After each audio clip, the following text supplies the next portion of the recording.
Hey guys, and welcome to the Bachelor in Paradise Season 5 Episode 2. Welcome to it.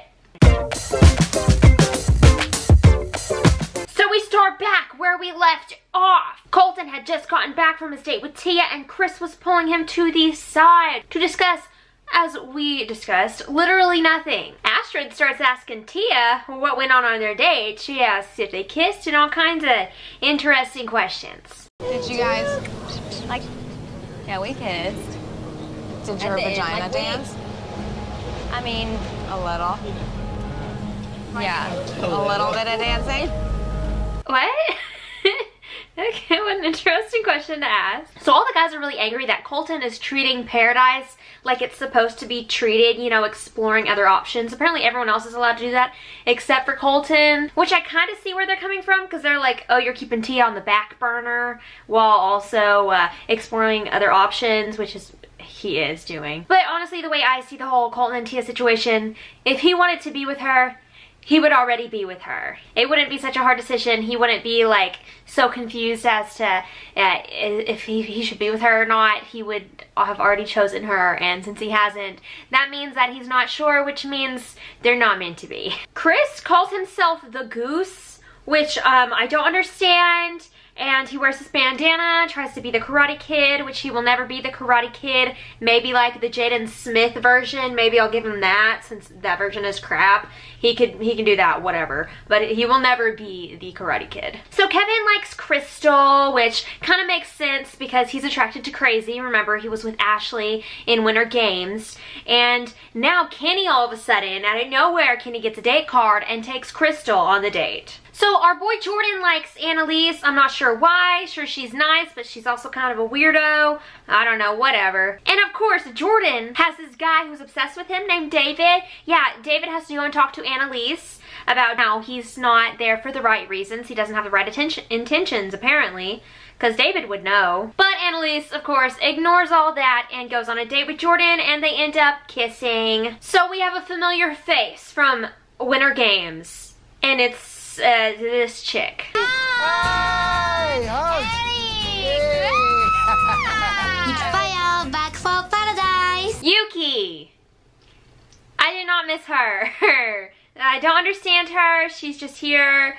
Again, she's the bartender with Wells. I think it would be just fine without her, but if you want to throw her in, okay, sure. So Kenny and Crystal are on their date, and they go to this luchador, whatever the heck it's called, thing, and then out of nowhere Kenny goes up there and starts fighting, and I don't know what it is. It just looks stupid and it annoys me. Eventually Kenny and Crystal kiss on their date. So brokenhearted over Crystal. Kevin's gonna do whatever he has to do, so he goes and he finds Astrid, and he starts up a little thing with her, and they kiss in the ocean. Everyone's gathered around waiting for the rose ceremony and the cocktail party to start and everything, and Chris Harrison walks in awkwardly as usual. Hey. Oh. Cheers, everybody. Oh. How's it going? Good, great. Welcome. So all the girls are running around wondering who they should give their roses to. Apparently it's all up in the air for everyone, right? Yeah, sure. So Annalise and Jordan go to the side, and he gives her a gift. It's a dog because, you know, she had that story about some kind of traumatizing dog experience. I don't remember it exactly, but it was really lame and stupid. But of course, Jordan being Jordan gave her a dog. Aww. I'm gonna give you my rose tonight, so you're it would maybe be a little bit of a slap in the face if I didn't. Yeah, and we have a pet now, so that's important. Yeah. They have a pet now, so obviously she can't just not give him her rose because they have a pet together. So, you know, where we left off with Nick, he kind of had a thing for Chelsea, and she was so obviously not into it, just kind of there. So Nick is trying to get a rose for the night, trying a little too hard, he says. Chelsea and I did have a phenomenal connection on day one. I don't know. I have like a weird attraction to you. Super attracts me. I think my attraction with you comes with like how just absolutely like real you've been. So that's how Chelsea feels about Nick, and Nick is delusional. Then we have Joe and Kendall having a little combo on the little bed thing. I was about to go crazy. Don't go crazy. You won't like me when I'm crazy. Shut up. Scared the out of me. I hate to admit it. I hate it. I hate to admit it, but they're kind of cute. Oh. And then Kendall goes and kisses John as well. So that's interesting. Kendall's keeping her options open.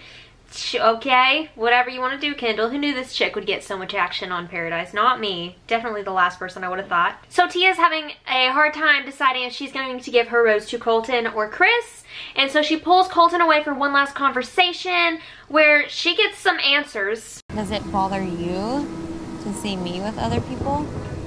Oh, because if those other people make you happy, then I'm happy. Like, then it's fine. Okay, that right there, that answer is her ticket to run.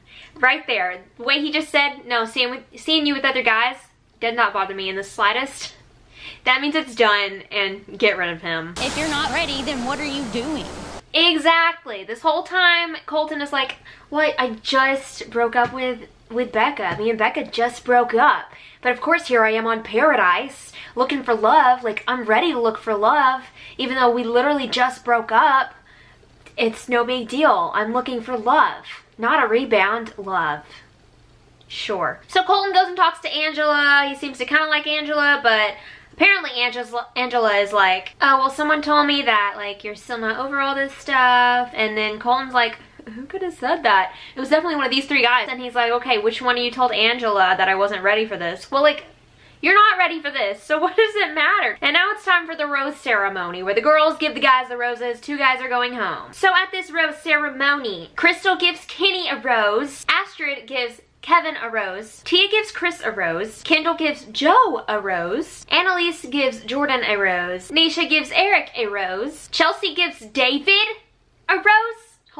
Chelsea and David, that better just be like a, here, I'm just gonna save you for a week just because I'm not connecting with anyone. I want to see who else is coming. Here's a rose so you can stay too. Hopefully that's what it is and it's not like Chelsea and David have a thing, because I don't support that. Angela gives John a rose, and then Bibiana gives Colton a rose, and everyone is really confused about that. And no one really knows what's going on, but Bibiana, she's just like, see, I wanted you to, you know, show people your true self and not, like, be caught up in the Tia drama. Like, I want you to have a chance to be you and all this crap. So with that, our losers of the week are Nick and Wills. 2 of which we don't really care about, so goodbye. Typical. Tropical. Tropical, yeah, sure. That sounds good. Okay. She looked so confused. So, something interesting is about to happen, apparently. Chris Harrison made a little sneak attack today. Ew. So Becca shows up out of nowhere. Literally makes no sense. She's just gotten engaged. She has nothing to do with any of this. We're bored of her. We're sick of her. And they just keep shoving her in our faces. The girls tell Becca that they just sent home 2 of her guys. And Becca refers to them as, oh, my exes? Girl, they're not your exes. They're 2 guys that you kind of dated on a show. You can't refer to them as your exes. That's ridiculous. So of course Becca and Tia have to have some kind of talk, which they have had so many talks. Like, why do they have to keep talking? I don't understand. And you know, Colton catches wind of this, so he starts crying and he's just so stressed out because he's still in love with Becca, but still for some reason on this show to find love, which makes no sense, doesn't add up, sir. Colton finally admits that he is not ready for this and he breaks down, and David, of all people, goes and consoles him. Meanwhile, he has some kind of white crap on his face the entire scene. So then Becca goes up the stairs to talk to Colton, and that is where this episode leaves off. They make it look like she is about to come up the stairs to him bawling his eyes out, even though in the promo for the next episode we see he is completely composed and perfectly fine talking to her, and they're in a different room. I don't know. I'm just saying, just my observation doesn't really add up here. But yes, again, we're left on another cliffhanger that we do not care about. All right, well, that was it for this episode. Be ready for another episode in a day or 2 that I will be recapping and talking crap about, because this show is trash and this franchise is just very, not okay. So there's that. All right, and with that, I'm done here and I'm gonna leave. So thank you guys so much for watching. I hope you enjoyed this video. If you didn't, then okay. And I will see you tomorrow or the day after or so, like that. And just for the next episode in one of these times. And if you'll see. So I'll see you then. Yeah, okay, bye.